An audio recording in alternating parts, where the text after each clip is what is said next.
क्या हो अगर किसी काम को पूरा न कर पाने का कारण उस इंसान का आलस या उसकी कोई पर्सनल कमजोरी ना हो? ये एक बहुत ही दिलचस्प। मतलब बल्कि उसके दिमाग की एक ऐसी प्रोग्रामिंग हो जो लाखों सालों के एवोल्यूशन में सिर्फ ऊर्जा बचाने के लिए विकसित हुई हो।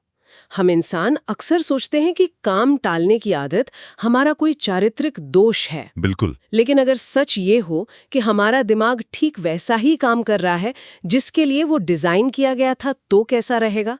तो आज के इस विस्तृत विश्लेषण में हम the productivity mindset, a blueprint for success के नोट्स और रिसर्च के आधार पर इसी मनोविज्ञान की परतों को उधेड़ने वाले हैं। और ये बहुत जरूरी भी आज के समय में। हाँ, हमारा मकसद सिर्फ ये बताना नहीं है कि फोन दूर रख दें या टाइम टेबल बना लें। जो लोग इस विषय को फॉलो करते हैं वो ये सब पहले से जानते हैं। मैं ये सोच रही थी कि हम इसके पीछे के न्यूरोलॉजिकल कारणों को समझेंगे, मतलब विज्ञान कैसे काम करता है। देखिए, ये जो ऊर्जा बचाने वाली बात सामने आई है ना, वो इस पूरी गहन चर्चा का सबसे अहम आधार है। इंसान का दिमाग शरीर की कुल ऊर्जा का लगभग 20% हिस्सा अकेले इस्तेमाल करता है। बाप रे, 20%? सिर्फ एक ऑर्गन? हाँ, एग्जैक्टली। तो जब भी हम किसी नए या मुश्किल काम के बारे में सोचते हैं तो दिमाग उसे एक ऊर्जा खर्च करने वाले खतरे के रूप में देखता है और वो तुरंत हमें उस काम से दूर खींचने की कोशिश करता है। मतलब वो हमें बचा रहा है एक तरह से। सही बात है। इसी स्रोत में यह बात बहुत स्पष्ट तरीके से उभर कर आती है कि एक अत्यधिक प्रोडक्टिव इंसान और एक सामान्य इंसान के बीच कोई जन्मजात टैलेंट का फर्क नहीं होता। फर्क सिर्फ इस बात का है कि प्रोडक्टिव इंसान ने अपने दिमाग की इस डिफॉल्ट सेटिंग को हैक करना सीख लिया है। अच्छा, और इसी को हम माइंडसेट कहते हैं। बिल्कुल, यही माइंडसेट है। पर टाइम नहीं है जी। मतलब दुनिया भर में समय की कमी को एक यूनिवर्सल सच्चाई मान लिया गया है। तो मैं सोच रही थी, क्या वाकई दुनिया इतनी व्यस्त हो गई है या फिर ये भी दिमाग की उसी ऊर्जा बचाने वाली चाल का कोई हिस्सा है? ये बहुत ही बढ़िया सवाल है। समय की कमी दरअसल एक बहुत बड़ा भ्रम है। जब कोई ये कहता है कि उसके पास समय नहीं है, तो वो अनजाने में ये स्वीकार कर रहा होता है कि ये विशेष काम इस वक्त मेरी प्राथमिकता सूची में नहीं है। अच्छा, मतलब प्रायोरिटी नहीं है। बिल्कुल। स्रोत के अनुसार समस्या 24 घंटों की कमी नहीं है, बल्कि समस्या है ध्यान भटकाने वाली चीजों का हमारे संज्ञानात्मक संसाधनों पर हावी हो जाना, मतलब हमारे कॉग्निटिव रिसोर्सेज पर। आज की डिजिटल दुनिया में हमारा ध्यान इस तरह से बटा हुआ है कि हम लगातार कॉन्टेक्स्ट स्विचिंग कर रहे होते हैं। Context switching. हाँ, एक ईमेल देखा, फिर मैसेज चेक किया, फिर वापस कोई काम करने लगे। चलिए इसे थोड़ा गहराई से समझते हैं हमारे सुनने वालों के लिए। ये कॉन्टेक्स्ट स्विचिंग मुझे ऐसा लगता है कि जैसे हम एक साथ कई काम कर रहे हैं, पर मल्टीटास्किंग तो एक मिथक है ना? पूरी तरह से मिथक है। मतलब मल्टीटास्किंग बिल्कुल एक कंप्यूटर में बहुत सारे टैब खुले होने जैसा है। दिखने में लगता है कि बहुत काम हो रहा है, लेकिन असल में सिस्टम स्लो हो जाता है और दिमाग जल्दी थक जाता है। या फिर इसे कार की एनालॉजी से देखें। हाँ, बताइए। ये कार को 100 की स्पीड पे ले जाना, फिर अचानक ब्रेक मारना और फिर से 100 की स्पीड पे ले जाने जैसा है। इस पूरी प्रक्रिया में कार का इंजन बहुत तेजी से गर्म होगा और ईंधन सबसे ज्यादा खर्च होगा। एग्जैक्टली। बेहतरीन तुलना है। यही हमारे दिमाग के साथ होता है। जब हम बार बार अपना ध्यान हटाते हैं तो दिमाग का ग्लूकोज बहुत तेजी से जलता है और इंसान शारीरिक मेहनत किए बिना ही मानसिक रूप से थक जाता है और फिर लगता है कि आज तो बहुत काम कर लिया। डीप वर्क का सिद्धांत काम आता है। डीप वर्क का मतलब सिर्फ एकाग्रता नहीं है। तो फिर क्या है? ये एक ऐसी मानसिक अवस्था है जहां बाहरी रुकावटें शून्य हो जाती हैं। विज्ञान बताता है कि जब कोई व्यक्ति लगातार 30 से 60 मिनट तक किसी एक ही जटिल काम पर ध्यान केंद्रित करता है तो उसके दिमाग में माइलिन नाम के पदार्थ की परत न्यूरॉन्स के आसपास मोटी होने लगती है। माइलिन? ये कोई केमिकल है? हाँ, एक तरह का फैटी टिश्यू होता है। यह परत न्यूरल सिग्नल्स की स्पीड को कई गुना बढ़ा देती है। इसका सीधा सा मतलब है कि फोकस कोई ऐसी चीज नहीं है जो पैदाइशी मिलती है। अच्छा। यह एक बायोलॉजिकल प्रक्रिया है, मतलब एक न्यूरोलॉजिकल मांसपेशी है जिसे जानबूझकर किए गए अभ्यास से मजबूत किया जा सकता है। ये तो समझ में आता है कि बायोलॉजिकली फोकस को ट्रेन किया जा सकता है, लेकिन अगर हम प्रैक्टिकल दुनिया की बात करें, जब कोई व्यक्ति काम करने बैठता है तो अचानक से उसे प्यास लगने लगती है, हाँ, या नींद आने लगती है। बिल्कुल। यह लगता है कि वो पहले डेस्क ही साफ कर ली जाए। ये जो एक जिद्दी आलस है वो एक अदृश्य दीवार की तरह सामने आ जाता है। तो अगर हमारा दिमाग खुद ही हमारे खिलाफ काम कर रहा है तो इस डिफेंस मैकेनिज्म को कैसे तोड़ा जाए? देखिए, इस डिफेंस मैकेनिज्म को तोड़ने का सबसे कारगर तरीका है दिमाग को एक सुरक्षित और छोटे काम का भ्रम देना। भ्रम देना? हाँ, होता क्या है कि जब कोई बड़ा प्रोजेक्ट सामने होता है तो दिमाग का एमिगडाला, ये एमिगडाला क्या करता है? ये हमारे दिमाग का वो हिस्सा है जो डर और तनाव को कंट्रोल करता है। तो जब बड़ा काम दिखता है, एमिगडाला सक्रिय हो जाता है। वो इस बड़े काम को एक पहाड़ की तरह, एक खतरे की तरह दिखता है। तो वो डर जाता है बेसिकली। एग्जैक्टली। लेकिन अगर उसी काम को बहुत छोटे हिस्सों में तोड़ दिया जाए, जैसे पूरी किताब पढ़ने के बजाय सिर्फ अगले 10 पेज पढ़ने का लक्ष्य रखा जाए, तो एमिगडाला शांत रहता है। अच्छा, क्योंकि उसे लगता है कि ये तो छोटा सा काम है। हाँ, दिमाग को लगता है कि अरे इसमें तो कोई खास ऊर्जा खर्च नहीं होगी, ये तो आसान है। मुझे इस पर थोड़ा संदेह है। क्या सिर्फ काम को छोटा कर देने से इंसान सच में काम शुरू कर देगा? मतलब कई बार लोग सोचते हैं कि हाँ, सिर्फ 10 पेज पढ़ने हैं, लेकिन वो 10 पेज में शाम को पढ़ लूंगा। और वो शाम कभी आती नहीं। बिल्कुल, वो शाम कभी नहीं आती। यहाँ एक 5 सेकंड रूल का जिक्र स्रोत में काफी किया गया है, जो कहता है कि 5 से 1 तक उल्टी गिनती गिनो और काम शुरू कर दो। ईमानदारी से कहूं तो ये सुनने में किसी सस्ते मोटिवेशनल जिमिक जैसा लगता है। हाँ, पहली बार सुनने में ऐसा ही लगता है। तो क्या उल्टी गिनती गिनने से सच में वैज्ञानिक तौर पर कुछ बदलता है या ये सिर्फ एक प्लेसिबो इफेक्ट है? ये एक बहुत ही जायज संदेह है, लेकिन मैं बताता हूं, इसके पीछे का न्यूरोसाइंस बहुत ठोस है। 5 सेकंड रूल कोई जादू नहीं है। तो फिर ये काम कैसे करता है? गिनती गिनता है तो ये कोई सामान्य आदत वाला काम नहीं है। मतलब सीधा गिनने की तो आदत होती है, पर उल्टा गिनने में थोड़ा सोचना पड़ता है। एग्जैक्टली। उल्टी गिनती गिनने के लिए दिमाग को फोकस करना पड़ता है, और ये चीज तुरंत सक्रियता को हमारे प्री फ्रंटल कॉर्टेक्स में शिफ्ट कर देती है। Pre frontal cortex? हाँ, ये दिमाग का वो हिस्सा है जो तार्किक फैसले लेता है और एक्शन को ट्रिगर करता है। जैसे ही हम एक पर पहुंचकर शारीरिक रूप से मूव करते हैं, हम आलस और बहानों के उस लूप को काट देते हैं जो एमिगडाला बना रहा था। ओह, तो ये एक तरह का सर्किट ब्रेकर है। बिल्कुल सही शब्द इस्तेमाल किया आपने। मतलब जैसे घर में शॉर्ट सर्किट होने से पहले फ्यूज उड़ जाता है और सब बच जाता है, वैसे ही बहानों की चेन बनने से पहले ये उल्टी गिनती उस चेन को तोड़ देती है। हाँ, और आपका एक्शन शुरू हो जाता है। और जहां तक ओवर थिंकिंग की बात है, वो भी तो इसी आलस का एक बौद्धिक रूप है ना। मतलब लोग सोचते हैं कि वे बहुत गहरी प्लानिंग कर रहे हैं, लेकिन असल में वे सिर्फ काम से बच रहे होते हैं। बिल्कुल। ओवरथिंकिंग इंसान को वर्तमान क्षण से पूरी तरह से डिस्कनेक्ट कर देती है। ये एक ऐसा मायाजाल है जिसमें इंसान को लगता है कि वो मानसिक रूप से बहुत व्यस्त है। हाँ, दिमाग तो पूरा दौड़ रहा होता है। वो हर संभावित खतरे का विश्लेषण कर रहा होता है, लेकिन वास्तविकता में उसका आउटपुट शून्य होता है। डर और परफेक्शन हमेशा निष्क्रियता में पनपते हैं। यहाँ सबसे दिलचस्प बात यह है कि स्रोत इस बात पर जोर देता है कि स्पष्टता या क्लैरिटी बैठकर सोचने से नहीं आती। तो कैसे आती है? वो हाथ गंदे करने से, यानी एक्शन लेने से आती है। लेकिन लोग तो हमेशा सही समय या पूरा मोटिवेशन का इंतजार करते हैं ना।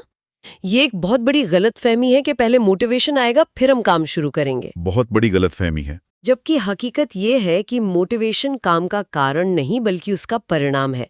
मैं पढ़ रही थी कि जब कोई व्यक्ति एक छोटा सा काम पूरा करता है तो उसके दिमाग में डोपामाइन रिलीज होता है। बिल्कुल। और डोपामाइन सिर्फ खुशी का हार्मोन नहीं है, ये एक रिवॉर्ड और ड्राइव हार्मोन है। ये दिमाग को कहता है कि हो, ये अच्छा लगा, चलो इसे थोड़ा और करते हैं। और यही वो चीज है जो असली मोटिवेशन पैदा करती है। एकदम सही।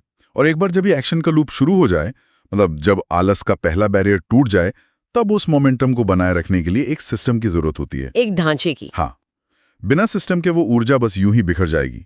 यहीं पर टाइम मैनेजमेंट और प्राथमिकताओं का ढांचा काम आता है। बिजी रहना और प्रोडक्टिव रहना, ये दोनों बिल्कुल अलग ध्रुव हैं। बिल्कुल। दिन भर ईमेल का रिप्लाई करना या बस मीटिंग्स में बैठना इंसान को बहुत थका सकता है, लेकिन इसका मतलब ये नहीं कि उसने कुछ महत्वपूर्ण हासिल किया है। इससे ऐसे समझ सकते हैं कि जैसे एक आवर्धक लेंस है, मतलब मैग्नीफाइंग ग्लास लेकर हम धूप में खड़े। हाँ, अगर हम उस लेंस को लगातार हिलाते रहेंगे तो धूप जमीन पर पड़ेगी, थोड़ी गर्मी भी पैदा करेगी, लेकिन आग नहीं लगेगी। कोई दिन भर लेंस हिलाता रहे, वो बहुत बिजी दिखेगा। बहुत ही सटीक एनालॉजी है। लेकिन अगर उस लेंस को एक ही जगह पर टिकाकर रखें तो सूरज की वही बिखरी हुई ऊर्जा एक बिंदु पर केंद्रित होकर आग पैदा कर देगी। प्रोडक्टिविटी असल में उस लेंस को एक जगह टिकाने की कला है। एग्जैक्टली। और ये तभी मुमकिन है जब अगले दिन की प्लानिंग एक रात पहले ही कर ली जाए। तो रात को प्लानिंग करने के पीछे क्या मनोविज्ञान है, मतलब सुबह क्यों नहीं? रात को प्लानिंग करने का बहुत गहरा मनोवैज्ञानिक और कॉग्निटिव फायदा है। सुबह जब कोई इंसान उठता है तो उसके पास इच्छा शक्ति यानी विल पावर और निर्णय लेने की क्षमता का एक बहुत ही सीमित भंडार होता है। मतलब बैटरी फुल होती है पर लिमिटेड होती है। हाँ, और अगर वो सुबह उठकर ये सोचने में अपनी ऊर्जा लगाता है कि आज मुझे क्या करना चाहिए, तो वो डिसीजन फटीग का शिकार हो जाता है, फैसलों की थकान। बिल्कुल। इसके विपरीत जब हम रात को ही अपने 3 सबसे जरूरी काम कागज पर लिख लेते हैं तो हमारा अवचेतन मन रात भर बैकग्राउंड में उन पर काम करता है। सुबह उठते ही दिमाग को कोई फैसला नहीं लेना होता, उसे सिर्फ एग्जीक्यूट करना होता है। और उन कामों को कागज पर लिखना उन्हें सिर्फ विचारों की दुनिया से निकालकर भौतिक दुनिया में एक कमिटमेंट का रूप दे देता है। सही बात है। इसके साथ ही स्रोत में पार्किंसंस लॉ का जिक्र है, जो कहता है कि काम उतने ही समय में फैल जाता है जितना समय उसे पूरा करने के लिए दिया जाता है। मुझे ये कॉन्सेप्ट हमेशा से बहुत दिलचस्प लगा है। ये बहुत ही पावरफुल कॉन्सेप्ट है। मतलब अगर किसी को एक प्रेजेंटेशन बनाने के लिए 1 महीना दिया जाए तो वो पूरा 1 महीना ले लेगा, लेकिन अगर उसे कहा जाए कि कल सुबह तक चाहिए तो वो रात भर में भी उसी क्वालिटी का काम कर लेगा। ऐसा क्यों होता है? यह समय के मनोवैज्ञानिक विस्तार का एक क्लासिक उदाहरण है, साइकोलॉजिकल एक्सपेंशन ऑफ टाइम। जब दिमाग देखता है कि किसी काम के लिए बहुत समय है तो वह उसे लो अर्जेंसी या कम खतरे वाले काम की श्रेणी में डाल देता है। अच्छा, तो दिमाग रिलैक्स हो जाता है। हाँ, और नतीजतन फोकस बनाए रखने वाले हार्मोन जैसे नॉरएड्रेनालिन का स्तर कम हो जाता है और इंसान एकदम आराम से काम करता है। लेकिन जब डेडलाइन एकदम सामने होती है तब तो पैनिक हो जाता है। वो पैनिक असल में एक सर्वाइवल थ्रेट है जो दिमाग को महसूस होता है। एड्रेनालिन का स्तर बढ़ता है, सारी गैर जरूरी चीजें दिमाग से बाहर हो जाती हैं और इंसान एक लेजर जैसी एकाग्रता प्राप्त कर लेता है। मतलब फोकस अपने आप आ जाता है। बिल्कुल। इसलिए खुद के लिए कृत्रिम डेडलाइन सेट करना, मतलब आर्टिफिशियल डेडलाइंस बनाना, प्रोडक्टिविटी का एक बहुत शक्तिशाली हथियार है। लेकिन यहाँ एक पेचीदा स्थिति पैदा होती है। मान लीजिए किसी ने पार्किंसंस लॉ का इस्तेमाल करके एकदम कड़क डेडलाइंस बना ली, रात को अपना टू डू लिस्ट भी बना लिया, 5 सेकंड रूल से काम भी शुरू कर दिया। सब कुछ सेट है। हाँ, 3-4 दिन सब कुछ बिल्कुल परफेक्ट चला, लेकिन 5वें दिन वो इंसान थका हुआ महसूस करता है, उसका बिल्कुल मन नहीं है काम करने का। तब क्या? ये एक बहुत आम समस्या है। हमारी संस्कृति में टैलेंट और हार्डवर्क की बहुत बात होती है। अक्सर लोगों को लगता है कि कुछ लोग जेनेटिक रूप से ही अनुशासित होते हैं। मतलब मैं सोची थी, क्या सच में डिसिप्लिन कोई ऐसी चीज है जो डीएनए में होती है? ये एक बहुत ही आम लेकिन खतरनाक मिथक है। कोई भी व्यक्ति पैदाइशी रूप से अनुशासित नहीं होता। कोई भी नहीं? कोई भी नहीं। टैलेंट आपको किसी क्षेत्र में एक शुरुआती बढ़त दे सकता है, चीजों को जल्दी समझने में मदद कर सकता है, लेकिन लंबी रेस में जब मोटिवेशन खत्म हो जाता है, जब बाहर बारिश हो रही होती है और सुबह 5 बजे उठकर दौड़ने का मन नहीं करता, हाँ, वो सबसे मुश्किल वक्त होता है। वहां टैलेंट काम नहीं आता। वहां सिर्फ न्यूरोप्लास्टिसिटी और आदतों का विज्ञान काम आता है। डिसिप्लिन एक भावना नहीं है, ये एक तार्किक निर्णय है, एक लॉजिकल चॉइस है। एग्जैक्टली। इसका मतलब है भावनाओं से स्वतंत्र होकर वो करना जो समय किया जाना चाहिए, मन करे या ना करे। और स्रोत में एक बहुत ही विरोधाभासी लेकिन शानदार लाइन है, डिसिप्लिन ही आजादी है।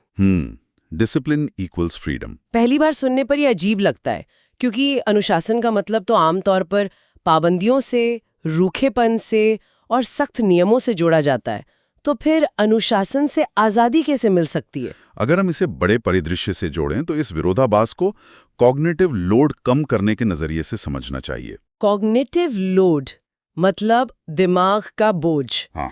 जब किसी व्यक्ति के पास कोई रूटीन या डिसिप्लिन नहीं होता तो उसे हर रोज, हर पल अपनी ही इच्छाओं से लड़ना पड़ता है। क्या मैं आज जिम जाऊं या नहीं? क्या मैं जंक फूड खा लूं? अरे हाँ, ये फैसले तो हम रोज लेते हैं। और इन लगातार फैसलों में इतनी मानसिक ऊर्जा खर्च होती है कि इंसान असल काम के लिए थक जाता है। लेकिन जब डिसिप्लिन होता है तो ये फैसले पहले ही लिए जा चुके होते हैं। अच्छा, मतलब दिमाग को सोचना नहीं पड़ता। बिल्कुल, दिमाग का रैम खाली हो जाता है। आपको फैसला नहीं करना, बस फॉलो करना है। यही खाली हुई मानसिक ऊर्जा और समय असल में आजादी है। ये एक जबरदस्त आहा मोमेंट है। अगर हमें रोज खुद से बहस नहीं करनी है तो हमारा बहुत सारा समय और ऊर्जा बच जाएगी। सही बात है। और यहीं पर निरंतरता का जादू काम करता है, मतलब कंसिस्टेंसी। रोज केवल 1% बेहतर होना। लेकिन इंसान कोई मशीन तो है नहीं। रूटीन टूटते हैं, और जिस दिन रूटीन टूटता है अक्सर लोग सोचते हैं कि अब तो क्रम टूट गया, अब क्या फायदा, और वे पूरी तरह से उस आदत को छोड़ देते हैं। इस स्थिति को मनोवैज्ञानिक भाषा में ऑल और नथिंग थिंकिंग कहते हैं। मतलब या तो सब कुछ परफेक्ट होगा या कुछ नहीं। हाँ, एक दिन की असफलता को पूरी हार मान लेना। एक प्रोडक्टिव माइंडसेट वाला व्यक्ति ये समझता है कि एक दिन पिज्जा खा लेने से सारी फिटनेस खत्म नहीं होती। और एक दिन जिम जाने से कोई एथलीट नहीं बन जाता। बिल्कुल। अगर रूटीन टूटता है तो अपराध बोध में फंसने के बजाय अगले ही दिन से बिना किसी पछतावे के दोबारा ट्रैक पर लौटना सबसे अहम है। लेकिन ये ट्रैक पर लौटना और लगातार अनुशासित रहना सिर्फ हमारी अंदरूनी इच्छा शक्ति पर निर्भर नहीं करता। नहीं, बिल्कुल नहीं। हम वो भी हैं जो हम देखते हैं, सुनते हैं और जिन लोगों के साथ रहते हैं। 100%। स्रोत बताता है कि हमारा दिमाग एक स्पॉन्ज की तरह है। अगर आप उस स्पंज को गंदे पानी में डालेंगे तो वो गंदगी ही सोखेगा, चाहे वो स्पंज कितना भी अच्छी क्वालिटी का क्यों ना हो।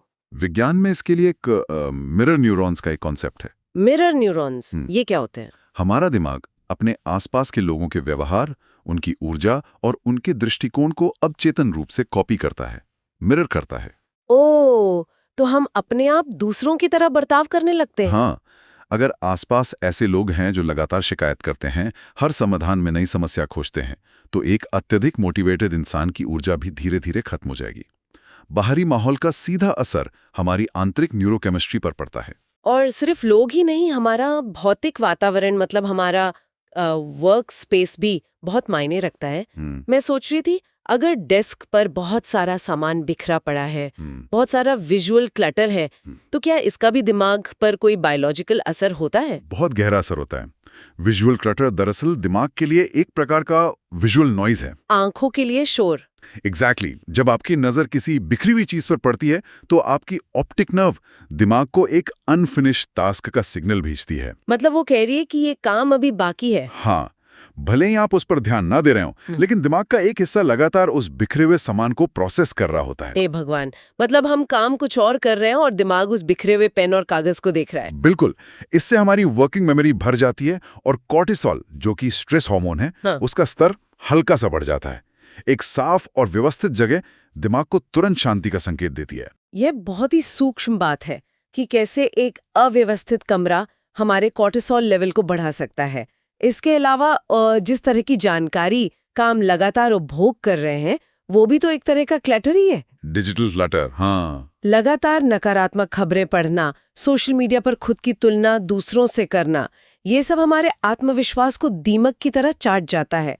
और कॉन्फिडेंस का मतलब ये नहीं है कि हमें सब कुछ आता है। तो फिर क्या है? कॉन्फिडेंस का मतलब है उस अज्ञात का सामना करने की हिम्मत होना, ये विश्वास होना कि परिस्थितियां कैसी भी हो, हम रास्ता निकाल लेंगे। और ये आत्मविश्वास शून्य में पैदा नहीं होता। जब कोई व्यक्ति छोटे छोटे कमिटमेंट्स करता है और उन्हें पूरा करता है, तब दिमाग खुद को एक सबूत देता है कि हाँ, हम जो कहते हैं वो करते हैं। मतलब खुद पर भरोसा जीतना पड़ता है। बिल्कुल। इसी सबूत से असली आत्मविश्वास पैदा होता है। स्रोत के अंतिम अध्यायों में जिस प्रोडक्टिव लाइफ ब्लूप्रिंट की बात की गई है, वो किसी मशीन की तरह बिना रुके काम करने का नाम नहीं है। तो वो क्या है? वो ये समझने की कला है कि कब काम करना है, कब आराम करना है और कैसे अपनी ऊर्जा को उन चीजों पर लगाना है जो सच में मायने रखती हैं, फालतू चीजों पर नहीं। तो अगर हम आज के इस पूरे विश्लेषण के धागों को एक साथ समेटें, तो ये स्पष्ट हो जाता है कि फोकस कोई चमत्कार नहीं है। बिल्कुल नहीं। बल्कि ये कॉन्टेक्स्ट स्विचिंग से बचने का एक न्यूरोलॉजिकल परिणाम है। आलस कोई बीमारी नहीं है, बस दिमाग का ऊर्जा बचाने का तरीका है, जिसे छोटे एक्शंस और 5 सेकंड रूल से हैक किया जा सकता है। सही कहा। डिसिप्लिन कोई जेल नहीं है, बल्कि फैसलों की थकान से बचने की आजादी है। हर बड़ा बदलाव इन्हीं छोटे रोजमर्रा के मनोवैज्ञानिक शिफ्ट से आता है। और ये सब तभी संभव है जब सूचनाओं को सिर्फ ग्रहण न किया जाए बल्कि उन्हें व्यवहार में उतारा जाए। एक बेहतरीन माइंडसेट एक्शन से ही अपनी शक्ल लेता है। यही वो बिंदु है जहां हमें एक कदम पीछे हटकर बड़ी तस्वीर को देखना चाहिए। हम लगातार अपनी प्रोडक्टिविटी बढ़ाने की, मशीन की तरह ज़्यादा से ज़्यादा आउटपुट देने की बात कर रहे हैं। लेकिन जिस तरह से आर्टिफिशियल इंटेलिजेंस यानी एआई विकसित हो रहा है, वो बहुत जल्द वो सारे काम कर लेगा जिन्हें हम आज प्रोडक्टिव आउटपुट मानते हैं। एक बहुत बड़ा सच है जो सामने आ रहा है। तो ऐसे में हमारे सुनने वालों के लिए एक बहुत ही गहरा सवाल उठता है। अगर भविष्य में मशीनें हमसे ज़्यादा तेज़ और प्रोडक्टिव हो जाएंगी, तो इंसान के रूप में हमारे इस डिसिप्लिन और फोकस का असल मूल्य क्या रह जाएगा? ये सोचने वाली बात है। क्या तब प्रोडक्टिविटी का मतलब ज़्यादा काम करना होगा, या फिर अपने ही दिमाग, अपनी भावनाओं और अपने समय का मास्टर बनना, ताकि हम किसी एल्गोरिथम के गुलाम ना बन जाएं? इस विचार के साथ हम आज के इस विस्तृत विश्लेषण को यहीं विराम देते हैं। उम्मीद है ये दृष्टिकोण काम को देखने का नजरिया पूरी तरह बदल देगा।